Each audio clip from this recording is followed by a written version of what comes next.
नमस्कार दोस्तों, बहुत बहुत स्वागत है हमारे इस channel the nation of Indian institute.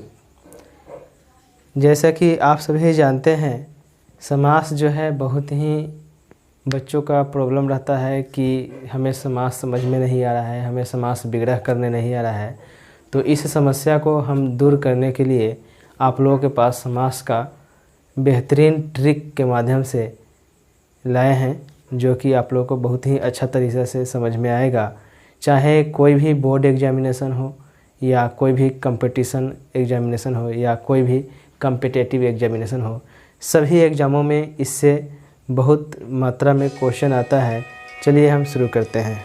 मैं समास पढ़ाने जा रहा हूँ। आप लोग अपने दोस्तों के साथ इस वीडियो को शेयर करें। हमारे इस चैनल पर यदि आप नए हैं तो हमारे इस चैनल को सब्सक्राइब करें, लाइक करें और बेल आइकन को दबाना ना भूलें। जब मैं नए वीडियो डालूंगा तो आपके पास लेटेस्ट अपडेट पहुंचेगा। चलिए शुरू करते हैं। देखिए, पहला है समास किसे कहते हैं। समास ट्रिक विधि द्वारा हम पढ़ाएंगे। समास को हम इंग्लिश में कंपाउंड कहते हैं, ठीक है। समास जो है, समास किसे कहते हैं, तो दो या कह सकते दो अथवा दो से अधिक शब्दों के योग से जब एक नया शब्द बन जाता है तब उसे हम समासिक शब्द और उन शब्दों के योग से बने शब्द को समास कहते हैं। जैसे हम कहेंगे कार्यकुशल, तो कार्यकुशल को यदि हम विग्रह करें तो कार्य प्लस कुशल, तो कार्य प्लस कुशल यानी इसका अर्थ होगा कार्य में कुशल, यानी जो व्यक्ति कार्य में कुशल हो, जो कुछ भी कार्य हो उसमें एकदम पारंगत हो, कुशल हो, तो हम क्या कहेंगे, कार्य कुशल कहेंगे, ठीक है। अब यहाँ देखिए, विग्रह किसे कहते हैं, तो शब्दों में संबंध को प्रकट करने वाले लुप्त शब्द को फिर से दिखला देने को ही विग्रह कहते हैं, ठीक है। या दूसरी डिफिनेशन है समस्त पद को तोड़ना समास विग्रह कर। अब देखिए, यहाँ हम जानते हैं समास जो है ना, समास कितना होता है, हम जानते हैं समास 6 प्रकार के होते हैं। पहला आता है अव्ययी भाव समास, दूसरा आता है हमारा तत्पुरुष समास, तीसरा आता है हमारा बहुव्रीहि समास, चौथा द्वंद्व समास और पांचवा आता है द्विगु समास, छठा आता है कर्मधारय समास, ठीक है। और इसका ट्रिक क्या है याद करने का, यदि आपको यदि समास का भाग याद नहीं हो पा रहा है, समास कितने भेद है इतना याद कर लेते हैं कि हाँ समास 6 भेद होते हैं, लेकिन कौन कौन होते हैं यह नहीं कह पा रहे हैं, तो आप इस ट्रिक के माध्यम से आसानी से ध्यान रख पाइएगा। जैसे द्वंद्वी अब तक, द्वंद्व मतलब होता है द्विगु समास, द्वंद्व मतलब द्वंद्व समास, द्वि मतलब द्विगु समास, अ मतलब अव्ययी भाव समास, ब मतलब बहुव्रीहि समास, त मतलब तत्पुरुष समास, क मतलब कर्मधारय समास। तो आप इस ट्रिक के माध्यम से समास को याद कर सकते हैं, ठीक है। अब चलिए हम पहला पढ़ेंगे अव्ययी भाव समास किसे कहते हैं। तो अव्ययी भाव समास किसे कहते हैं, तो डिफिनीशन है जिन शब्दों के प्रारंभ में उपसर्ग लगा हो उसे हम क्या कहते हैं, अव्ययी भाव समास कहते हैं, ठीक है। जैसे हम भाई पहचानेंगे कि कौन कौन से उपसर्ग लगाए हो, तो उपसर्ग तो बहुत सारा होता है।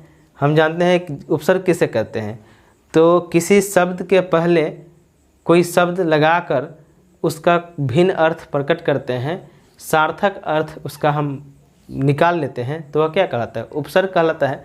तो उपसर्ग जब भी लगेगा तो शब्द के शुरू में लगेगा। अब देखिए, अब डिफिनीशन ही कहता है कि अव्ययी भाव समास का कि जिन शब्दों के प्रारंभ में उपसर्ग लगा हो उसे हम अव्ययी भाव समास कहते हैं।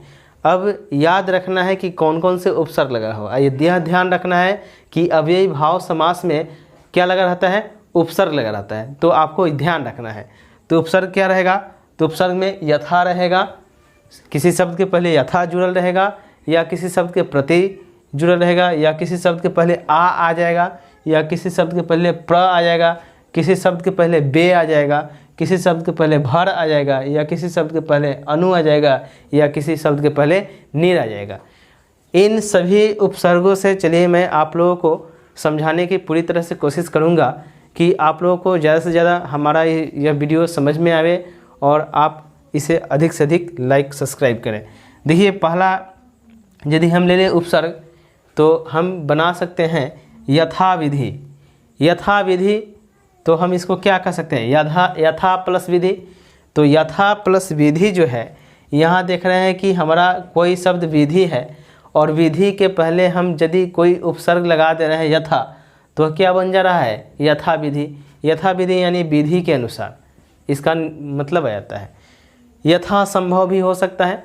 यथा संभव को क्या कर सकते हैं, यथा प्लस संभव, यानी संभव के पहले हम यथा लगा दिए तो क्या हो गया, यथा संभव, यानी जितना संभव हो या जैसा संभव हो।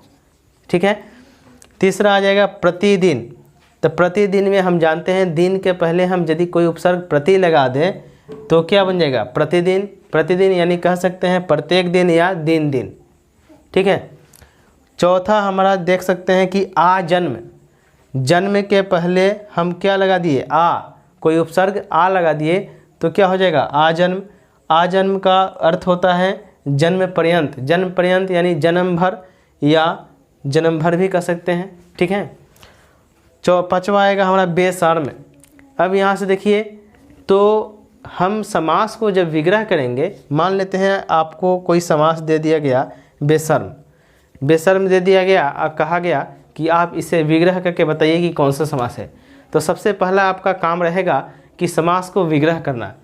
और समास को जैसे ही आप बेशर्म को विग्रह कीजिएगा तो क्या कीजिएगा, बे प्लस शर्म, यानी कोई शब्द शर्म है और शर्म के पहले हम कोई उपसर्ग बे लगा दिए तो नया शब्द बन जाता है बेशर्म। बेशर्म मतलब बिना शर्म के।